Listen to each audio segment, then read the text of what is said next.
Mr. Perry here. I hope you're okay, if not better. I'm here to read you a story today.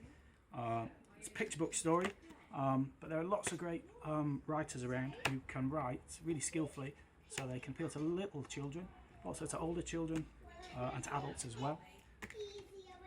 Raymond Briggs is one of those people. He wrote The Snowman, Fungus the Bogeyman, The Puddle Man, and this is a story that doesn't have the word man in the title. It's Jim and the Beanstalk. You may well know it, but a good story is like a good song. You can keep on going back to it. So I'm going to read this to you now. Action. Jim and the Beanstalk by Raymond Briggs. Early one morning, Jim woke up and saw an enormous plant growing outside his window. "That's funny," he said. "It wasn't there yesterday. I'll see how high it goes."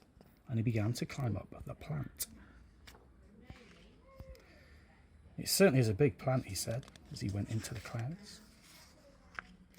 When he reached the top of the plant, Jim saw a castle. "I'm hungry," he said. "I'll ask at the castle for breakfast. I hope they have cornflakes." Jim ran to the castle and knocked on the door. He waited and waited until the door was slowly opened by a very old giant. "Ah," said the giant, "a boy, a nice juicy boy. 3 fried boys on a slice of toast. That's what I used to enjoy eating in the old days. But I've got no teeth now. Come in, boy. You're quite safe." The giant shared his breakfast of beef and beer with Jim. "Is your name Jack?" he asked. "No," said Jim. "It's Jim." "Did you come up a beanstalk?" said the giant. "I came up some sort of a plant," said Jim. "It's that beanstalk again," said the giant. "It came up once before. That pesky boy Jack stole some of my father's gold and took our golden harp and our golden hen, and I've never really been happy since. And now I'm old too. I can't even see to read my poetry books because the print is too small." "Haven't you got any glasses?" asked Jim. "Only beer glasses," said the giant. "I mean reading glasses," said Jim. "They go in your nose and your ears." "It's my eyes I'm talking about," roared the giant, banging his fist on the table. "These glasses are for your eyes," said Jim, and he explained about glasses while the giant listened carefully. "Get 'em!" said the giant fiercely when Jim had finished. "Get 'em for me. I'll pay good gold." "I'll have to measure you," said Jim. So Jim measured the giant's head.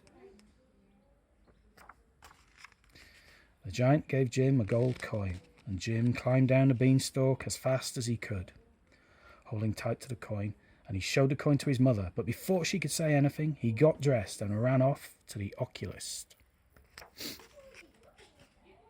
The oculist could hardly believe his eyes when he saw the giant gold coin, but he set to work straight away. He worked all night, and in the morning the glasses were ready. Jim carried them home. Then he tied them on his back and climbed up the beanstalk. The giant loved his glasses and began reading rhymes to Jim as soon as he put them on. "You're a good boy," he said. "Now I can see properly. I wonder what you'd be like to eat. I can't eat anything much nowadays because I've got no teeth." "Why don't you have false teeth?" asked Jim. "False teeth?" roared the giant. "Never heard of them." So Jim explained about false teeth while the giant listened carefully. "Get 'em," said the giant when Jim had finished. "Get 'em for me. I'll pay good gold." So Jim measured the giant's mouth. "Make 'em big," said the giant, "and sharp. I like sharp teeth."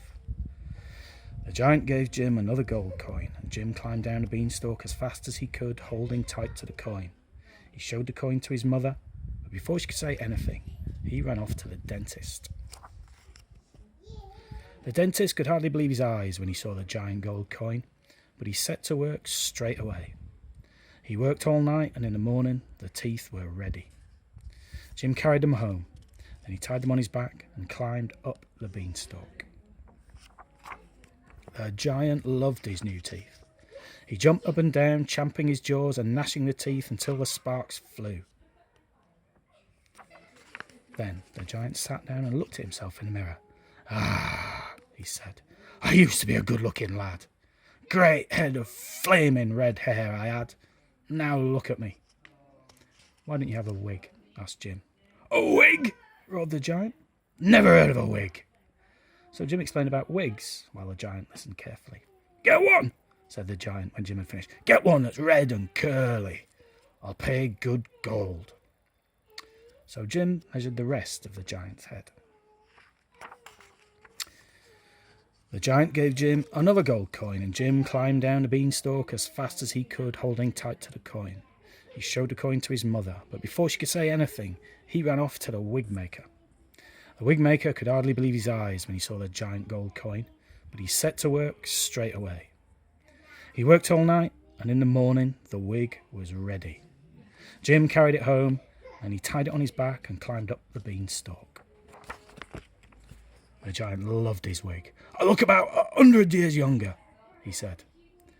He put on all his best clothes and danced about the room, beaming at himself in the mirror. "Marvellous! Wonderful!" he boomed. "I'm happy again. I feel like a new giant. And my appetite has come back too." The giant stood still and looked at Jim.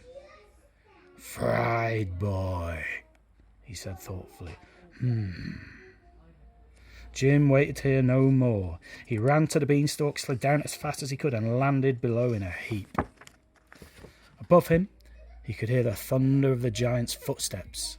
Seizing an axe, Jim swung mightily and chopped down the beanstalk. At the very moment the beanstalk fell, something else landed beside Jim with a thud. It was a huge piece of paper wrapped around a giant gold coin.